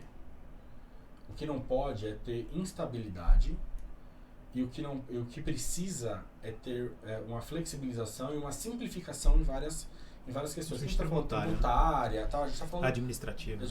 Então, assim, o custo, eu vejo hoje que o nosso maior problema, quando a gente fala até de custo no Brasil, né, é muito mais como nós, como profissionais, somos desenvolvidos e como chegamos ao mercado de trabalho, né, do que efetivamente algumas questões que talvez a gente possa colocar na base do governo ali, tirando essas questões que eu falei de simplificação tributária e tal, ou de não vou dizer ideológica, mas de direcionamento do governo, né? Eu acho que assim, a gente tem uma base, nós temos pilares, né? O agro, por exemplo, ele é um pilar que desde 1500 ele é o que rejeitar a importância do agro para o Brasil é uma tremenda burrice. Ah, sim. É uma burrice estrutural e querer tapar o sol com a peneira, né? A importância, por isso que os caras têm uma vaga tão pesada na mesa, ponto. Porque os caras produzem muito. E o que a gente precisa é entender como que ele produz de uma maneira que coexista com as necessidades do mundo hoje, né? do que acontece. Então, assim, desde 1500, começa com pau-brasil, começa com cana-de-açúcar, vai com café, vem pra soja, não sei, você tem muita coisa, assim, como um país continental, essa é uma vocação muito forte, né? Então, aí você pega outros segmentos que, hora ou outra, eles dão um salto e voltam. O que eu vejo hoje é que a gente tinha que realmente ter uma estrutura industrial mais desenvolvida, né? Eu acho que a gente tinha que ter um ambiente tecnológico e empreendedor muito mais livre e sendo impulsionado. Então, assim, o nosso povo tem muita ideia, as pessoas, né, nos nossos mercados, a gente tem muito empreendedor, muita inovação, muita gente inovativa, né, usando o ideal inovativo para resolução de problemas de uma maneira geral. Se a gente não matar essas ideias, a gente consegue fazer com que elas prosperem e gerem outros negócios. Né? Então, negócios no Brasil e negócios fora. Então, assim, a sua pergunta inicial foi em relação ao que eu vejo nesses 10 meses. Então, assim, se eu fosse falar pragmaticamente, eu vejo que nesses 10 meses o mercado tem se desenvolvido. Não vou falar aqui de uma maneira de números, tipo, não, teve mercado que diminuiu, que não Mas diminuiu. não parou. Mas, pelo menos onde eu estou inserido, não parou e está andando normalmente. E conseguindo fazer planos para o futuro. Não é um grande... Não teve um grande impulso, mas também não teve uma estagnação ou declínio. Não. Seguiu um ritmo consegue pensar realmente em o que fazer daqui para frente. Legal. Até aí, se vai prosperar, se não vai, depende de outras coisas. Mas o que eu tenho certeza é que, de uma forma ou de outra, as empresas ali vão conseguir se adaptar e continuar gerando emprego, continuar fazendo seus negócios. Eu não é que o Thales é uma referência para mim e eu cito ele bastante. Uma coisa que ele fala que eu acho muito engraçado, ele fala: o Brasil vive naquele eterno voo de galinha. Tipo, a gente não cai, em geral, porque é muito difícil, porque o Brasil tem, como se diz, é continental, tem muitas nuances assim do agro que segura o país e tal, mas enfim. Mas vive naquele voo de galinha, dá aquele impulso, você fala, agora vai, aí vai, quer dizer, mas também não sai tanto daquela situação, né? E não vai sair enquanto a gente não tiver uma estrutura educacional bem desenvolvida, né? Enquanto a gente realmente formar pessoas que... e eu tô falando de educação de base. Né? Enquanto a gente não tiver uma educação de base que não negligencie realmente a educação, né, desses indivíduos, a sua função principal, e não simplesmente cumprir metas de formação, que é o que muitas vezes acontece. Né? Então, assim, a gente vai continuar no eterno voo de galinha enquanto a gente, como sociedade, enquanto a gente, como o poder público, eu falo não só o poder público e o privado, não entenderem que a gente precisa ter uma educação bem estruturada para fazer com que a gente tenha profissionais e pessoas, na verdade, pessoas, cidadãos que realmente construam uma sociedade mais estruturada e formem-se e sejam formados como profissionais capacitados, não para apertar, não para fazer as hard skills, mas as soft skills. Né? Então, assim, ter desenvolvido as soft skills, na verdade, para conseguir desenvolver seus negócios e ser o melhor dentro daquela função que oferece dentro de uma empresa, o melhor que pode oferecer dentro de um negócio que ele faz parte, seja um gestor, seja um profissional de uma função. Então, assim, enquanto a gente não tiver esse desenvolvimento bem feito, enquanto a gente não tiver uma simplificação, né, da forma como os negócios são feitos tributariamente e tal, a gente vai continuar esse eterno voo de galinha. E uma coisa que eu luto muito dentro de mim e no meio que eu vivo, quanto a gente não reconhecer o nosso valor como nação. Né? A gente não reconhecer o nosso valor como a importância que a gente tem. A gente tem que ver que o Brasil é um país continental e ver a importância que a gente tem regional, a importância que a gente tem para o mundo. A gente, como brasileiro, a importância e toda a nossa qualidade, né? A nossa capacidade que a gente ama falar, né? Nossa, o Brasil é um país mega diverso, é miscigenado, tal. Então isso proporciona muita coisa positiva. A gente adora falar isso, mas a gente esquece de enaltecer isso quando a gente vai falar de outras nações, por exemplo. Então, assim, a gente tem que, de uma maneira, fortalecer isso em nós, porque isso gera realmente, isso vai gerar com que a gente tenha, como posso dizer, uma estrutura e talvez uma autoestima muito mais fortalecida. Né? A gente acredita na gente. Eu acho que um ponto de virada na minha vida foi acreditar no meu potencial. Sem dúvida. E foi entender toda a minha construção. Eu chego aqui hoje num podcast falando com você, que é um cara que conhece tanta gente, né? A gente se conhece há muito tempo e você conhece muita gente importante que já passou por tanta coisa. Você já passou por tanta coisa. Então, assim, eu chegar aqui e falar, eu encho realmente, eu me encho de orgulho de falar que eu vim do ABC, que eu venho de uma estrutura familiar que era de uma agricultura familiar, que veio depois para o ABC numa estrutura metalúrgica, e hoje eu consigo dar um outro passo na minha família, dar um outro passo, né, de virada. Então, assim, eu tenho orgulho, mas para eu chegar a ter esse orgulho, eu tive que entender o meu passado, eu tive que, na verdade, conhecer o meu passado entender como esse passado ele se aplica no meu presente para conseguir construir o meu futuro. Eu tô falando de mim, mas assim, se eu olho para você, se eu olho para todo mundo, assim, é algo necessário. A gente tem que conhecer. Você falou de pessoas que eu sigo, eu acompanho muito, por exemplo, o Laurentino Gomes, que ele é jornalista, historiador, e eu tenho... Mas eu li um livro dele sensacional. Pode ser a trilogia do 1808 pra frente, pode ser a trilogia de escravidão. São algumas dessas. 808, 22, eu li um muito especial dele, mas enfim. Então, é muito... E isso foi muito importante pra mim, porque me conhecer como brasileiro. Me conhecer realmente, entender o porquê que... Você lendo a nossa história, você entende o que a gente passa hoje, qual é a estrutura hoje. Sim. Então, aí a gente como indivíduo, entendendo isso, consegue trabalhar para tentar criar um ambiente que a gente entende que pode evoluir, promover uma evolução de mercado, uma evolução social, vamos dizer assim, de sociedade, né? A gente tem que fazer o nosso papel. Muito bem colocado. E falando em fazer o seu papel, quando você fala de Insane hoje, quando você fala de crescimento, quando você fala de estruturação da empresa,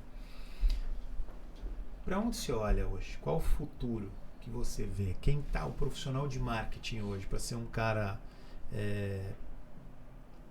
que tenha valor para o mercado? Onde esse cara está olhando? O que ele precisa fazer?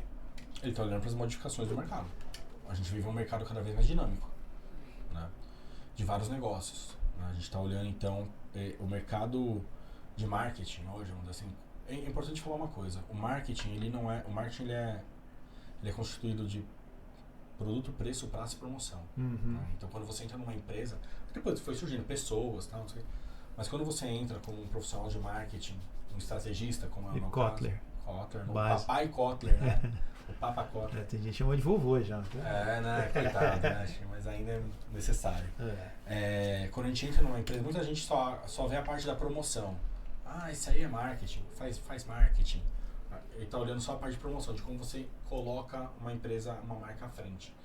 Mas na verdade não, cara. Você está olhando a saudabilidade dessa empresa, você está olhando como o seu produto ou seu serviço é aplicado às pessoas. Né? Você está olhando a praça que você tá inserido, como que ela está saudável ou não para receber o que você tem para colocar. Aquela história que você já fez uma análise de SWOT do seu negócio? Putz, eu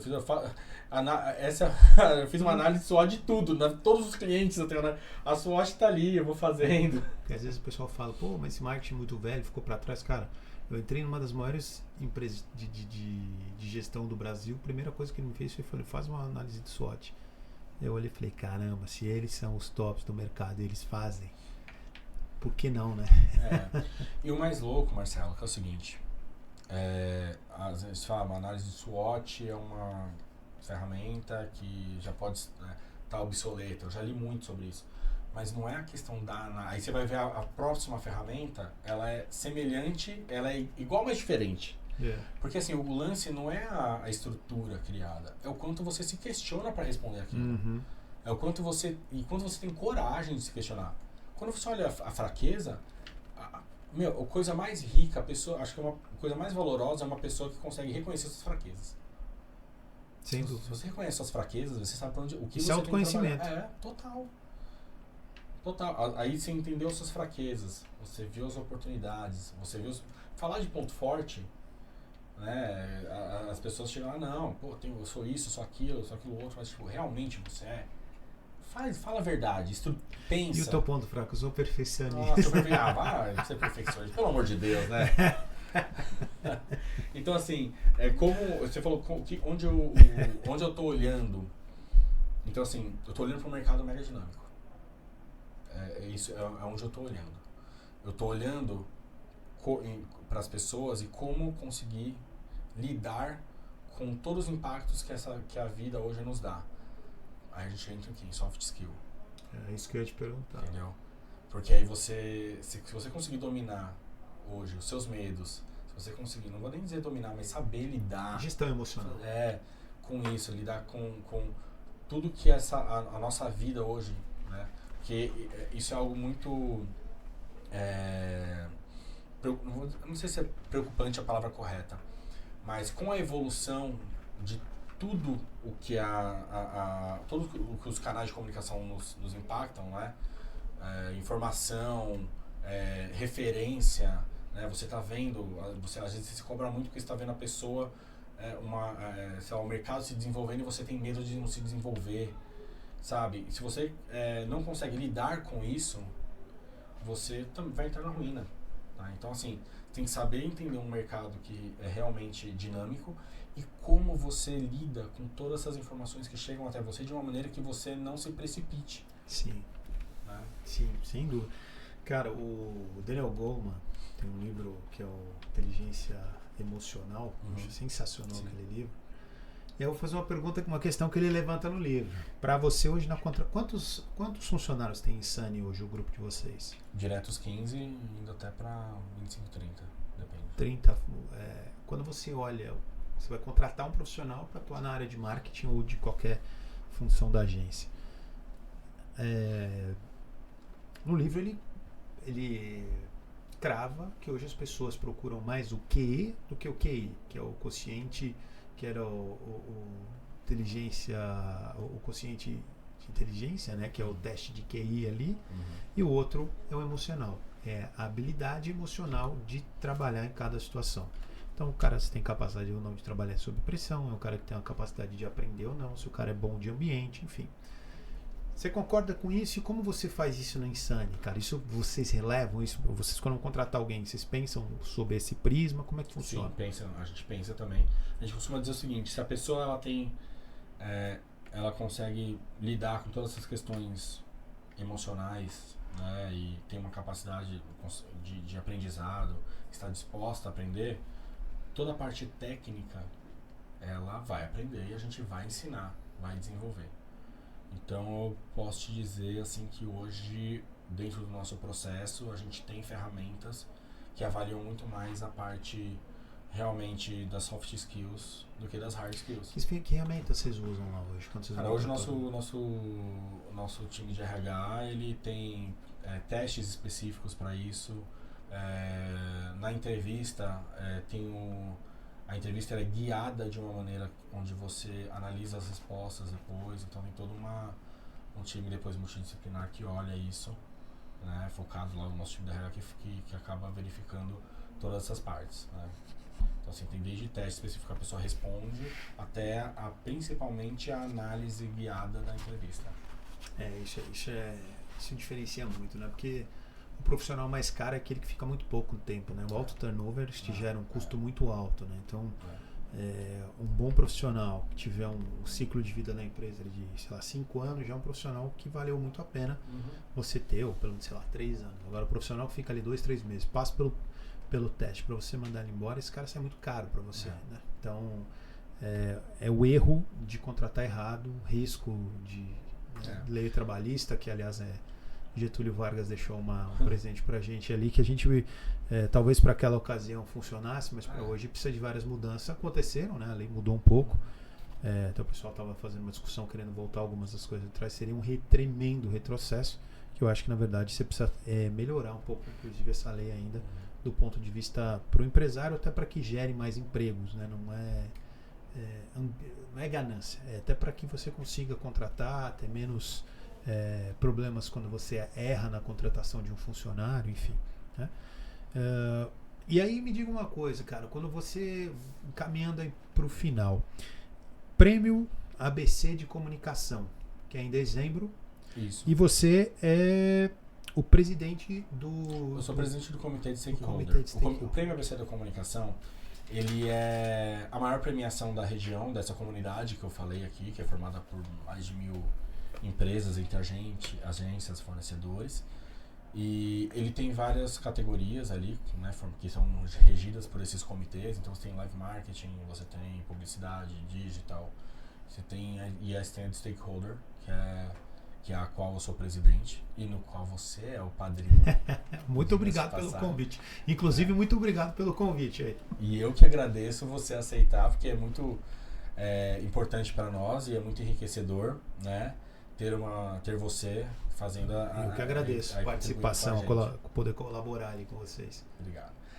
E essa é uma premiação que já está indo para sua 11ª ou 12ª edição, então já é bem solidificada.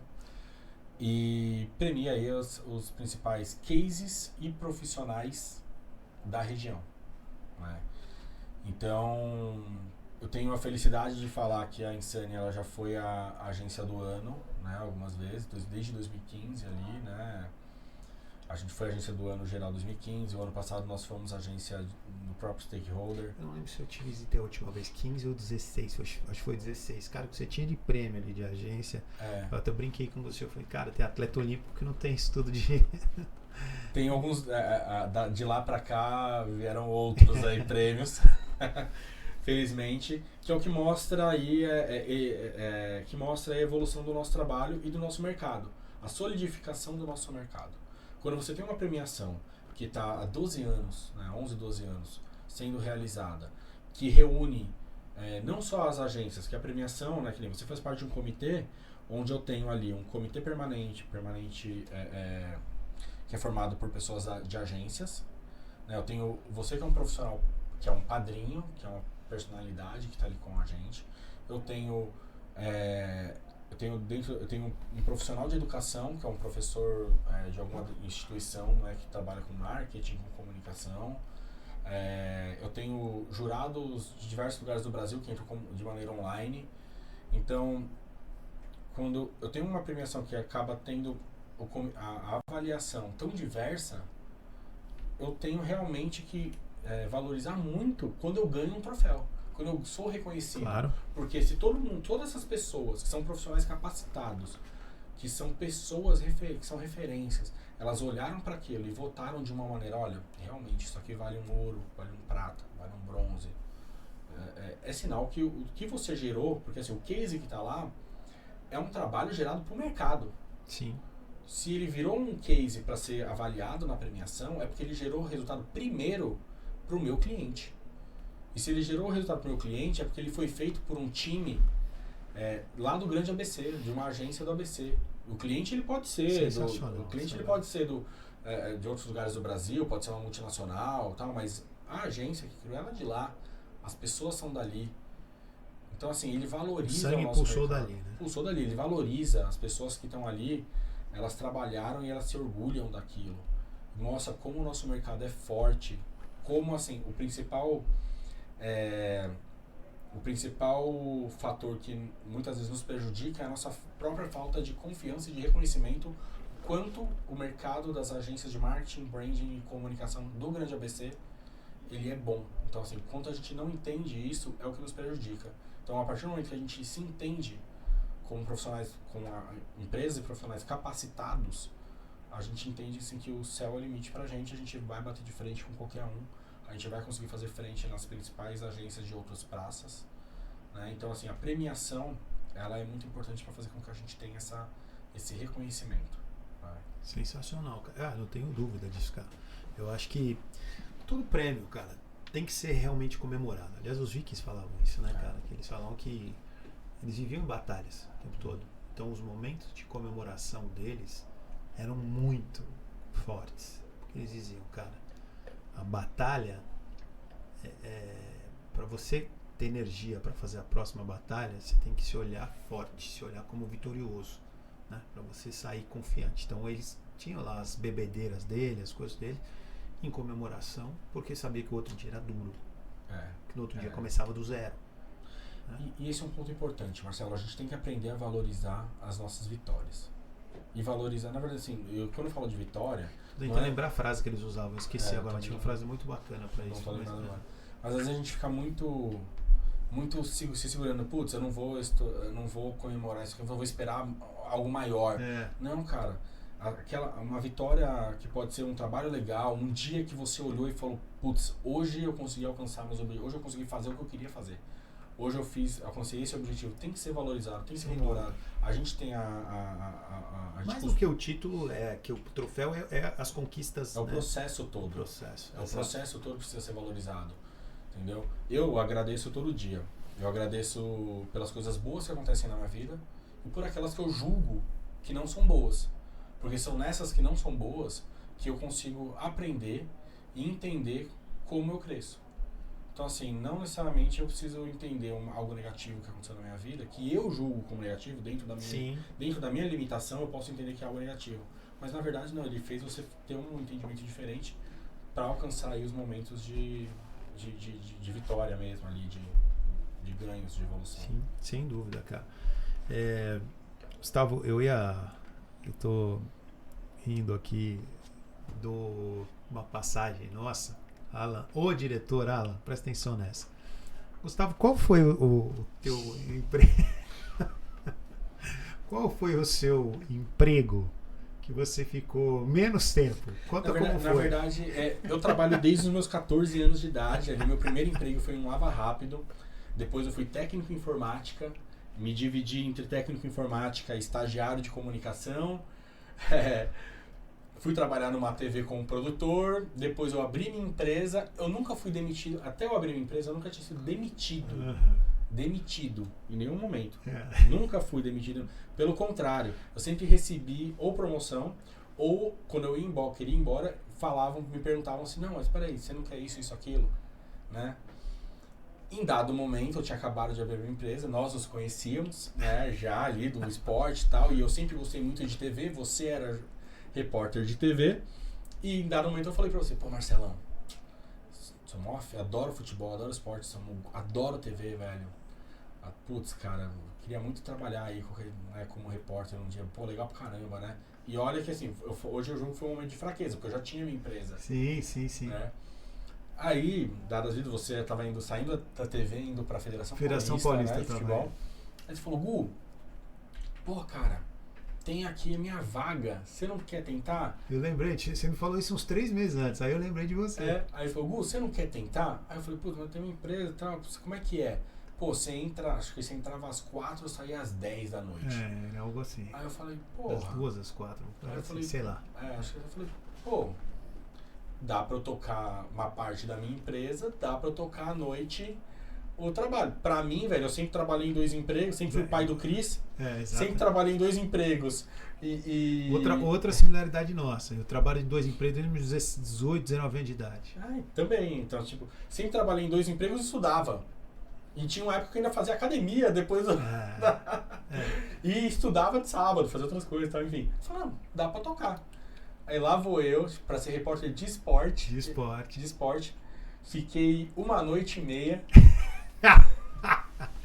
1 noite e meia. 1 noite e meia. Diga-se de passagem, sem cobrir um time da região, que era pra eu fazer. O que eu fiz? Primeira noite, né? Vai ter inauguração da TV Corinthians. Eu, palmeirense como sou, fui lá. Feliz. Fui lá para cobrir ali a TV Corinthians e fazer ali o meu trabalho, sem saber nada do que estava acontecendo na época. Primeiro 5 segundos de empresa. Primeiro 5, sem saber. Eu vi meu nome ali, tipo, escrito. Nossa, sem saber o que ia fazer. Quem me ajudou muito naquela época, ali naquele 1 dia e meio, ou 1 noite e meia. Quem me ajudou muito, excelente. Não, mas eu tenho que fazer. Quem foi o cinegrafista Chiquinho na época? Chiquinho Resenha. Que fez ali, me acompanhou, ele me ajudou pra caramba na época. Eu lembro assim, tipo, eu não sabia o que fazer, velho. Tipo, eu não sabia o que eu tô fazendo, faz uma cabeça e tal. E eu lembro, eu fazendo, gravando. E você sei que, enfim. O Chiquinho falava assim, porra, meu Marcelão. Cara, o Chiquinho. Tô com fome.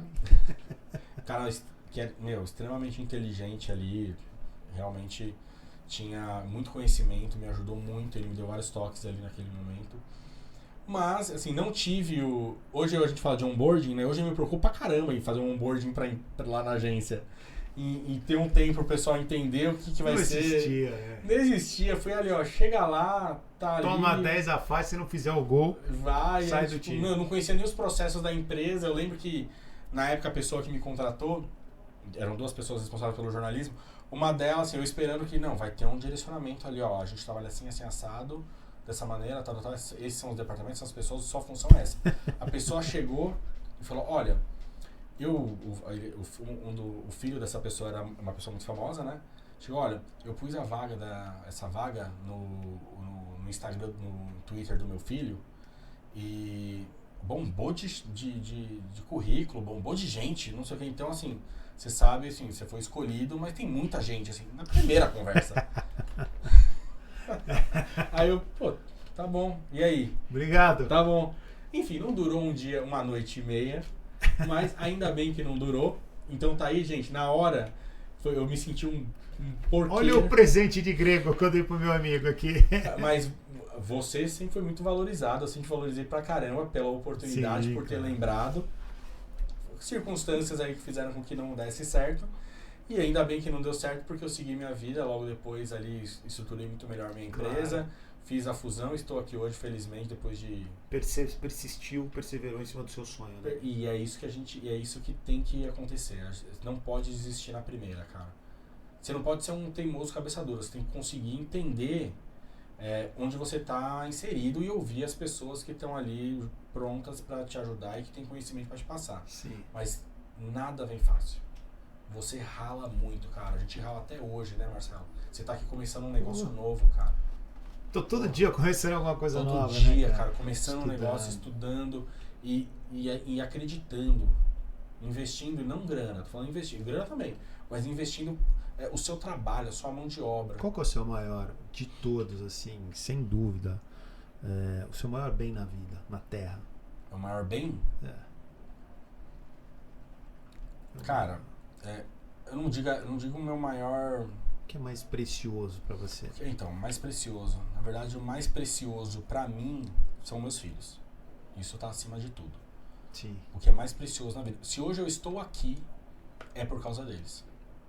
Se hoje eu levanto, eu acordo, se hoje eu trabalho, me desenvolvo a minha empresa, gero negócios, olho um dinheiro que cai na conta, faço uma relação com alguém, é por causa dos meus filhos. É porque eu quero criar cidadãos que realmente multipliquem coisas boas nesse mundo. E sejam melhores, pessoas, inclusive, do que nós. Com certeza. Sem dúvida. Evoluam a gente, evoluam a espécie. A espécie, a geração, é isso que eu falo isso. Geração. Então, assim, hoje o que eu tenho de mais precioso são os meus filhos. Mais assim. Exatamente, cara. Família é a base, é a estrutura, sem dúvida. Mas nós temos algo muito precioso também, que é nosso tempo. Também. Na sim. nossa fase hoje, o que a gente tem na vida que a gente não pode comprar, que a gente não pode voltar atrás e que a gente tem que aproveitar muito bem é o nosso tempo. Principalmente a gente já passou depois dos 40, né? A gente não tá velho, mas a gente já tem discernimento suficiente para ver onde a gente vai investir o nosso tempo. Então, quando você começa alguma coisa e direciona a sua energia, a sua atenção, isso tem que ser feito com muito valor, muito amor e principalmente com muita assertividade. Porque nós não temos mais tempo para gastar. Nós precisamos investir o tempo de uma forma inteligente. E investir esse tempo significa estar com pessoas, estar com negócios que você acredita, que vão gerar valor. Quando tem 20 anos, você vai fazer o que tiver. Quando você tem 40, você tem que escolher para saber o que você vai querer fazer para os próximos anos, se aquilo também te dá um mínimo de prazer em fazer. Quando você tem 20 anos, talvez você possa fazer você tem que fazer o que tem que ser feito. Quando você tem 40, você tem que ter um mínimo de paixão no que você está fazendo, senão você não vai conseguir entregar o seu melhor. Né? Então, o tempo é escasso e não tem como voltar. Né? Então, assim, aproveitar muito bem o tempo e as oportunidades. Então, quando eu falo que eu estou montei o Otimize, que era a última pergunta que eu ia te fazer, que eu sei que o tempo urge, só que foi um projeto de muita paixão, e eu queria que você explicasse um pouquinho do seu tempo que você teve aqui, o que você achou da estrutura, principalmente. Fica o convite para você voltar. Uma amizade de muitos anos, de um cara realmente que manteve uma linha de idoneidade, de valores, que eu respeito muito, porque a gente viu muita gente se perder nesse meio tempo, e você continuou aquele cara com seu, desde que eu te conheço, com o seu propósito, com seus objetivos, mas com valores, e a tua essência não mudou, tá? Você é o mesmo cara. Obrigado, né? Eu agradeço de novo essas palavras. Eu acompanhei ali meio de longe, vamos dizer assim, de espectador, né, ali a construção, né, do Otimize, do estúdio todo. Então, vendo ali você anunciar desde a construção, da estrutura. Eu lembro de você fazendo ali No meio da reforma, fazendo alguns conteúdos ali. Eu lembro da gente conversando, você no carro e falando, pô, Gu, tô com estúdio, tô com projeto, tô com isso e tal. Eu falei, eu vi a paixão que você tinha, que você tava olhando para um novo negócio de uma maneira muito apaixonada e, eu via no seu olhar ali que com certeza ia sair uma coisa muito legal, muito grande e que não ia dever, né? Eu já fui em outros podcasts, em outros locais, em outros estúdios. Assim, você veio de TV, eu vim de TV, então assim, a gente, de rádio também, então assim, a gente já viu muita coisa, né, de estrutura. E quando eu entrei aqui, quando eu vi, né, desde da antessala ali que a gente conversou, o cuidado que existe em quem chega aqui, né, o cuidado que tem em quem chega aqui, quem é recebido, né, é algo fantástico. Quando eu entrei aqui, depois da nossa primeira conversa, você trouxe no estúdio, me apresentou todo o Otimize, você viu, explicou, deu para ver que tudo foi pensado minimamente para a melhor experiência, né, de quem vem aqui hoje e quer produzir um conteúdo de qualidade. Então, assim, a estrutura que existe aqui, se você vier, né, se a pessoa vier para cá com uma ideia minimamente interessante, eu tenho com certeza que vocês vão ajudar até a lapidar essa ideia. Exato. Né, porque, e até ajudar a vender o projeto. Isso, porque assim, isso vem muito de você também, dessa evolução e dessa construção real mesmo de negócios. Eu tenho certeza, se chegar com uma ideia interessante, minimamente viável comercialmente, eu tenho certeza que a pessoa que estiver aqui, o negócio que estiver aqui vai conseguir dar certo. Estrutura técnica aqui realmente os equipamentos, tal, assim, claramente suprem a necessidade e você vê todos os detalhes que fazem com que as coisas aconteçam. E ouvindo você também falar sobre o que você quer fazer, né, mostra que assim, é um negócio que começou recente, mas é pulsante ao ponto de já evoluir. Né? Então, assim, não quero ficar aqui falando para convertido, né? Mas claro. O que é positivo tem que ser falado. É isso. Gu, obrigado mais uma vez, presença sensacional. O podcast foi maravilhoso. Galera, sigam o Gustavo. Aliás, deixa suas mídias sociais aí pra galera. Cara, Gustavo Elero com 2 L's, né? Você me acha em todas as redes sociais. E a Insane, né? @SejaInsane, SEJA, Insane, também em todas as plataformas, às vezes é a mesma arroba, vamos dizer assim, né? O mesmo domínio. Então é onde você encontra a gente e acompanha nosso dia a dia, nossos trabalhos e um pouco do conteúdo que eu compartilho lá, que é muito mais voltado aí para negócios também ali. Real, como realmente o Marcelo falou aqui, a gente não tem empreendedorismo de palco ali que é irreal, né? Aí que tá. E para fechar, o prêmio Comunicação, O prêmio ABC de Comunicação. ABC de Comunicação que vai acontecer em dezembro, é aberto ao público? O pessoal vai Ele poder é aberto, acompanhar? você pode comprar o ingresso e ir lá, né? Tem as mesas do ingresso.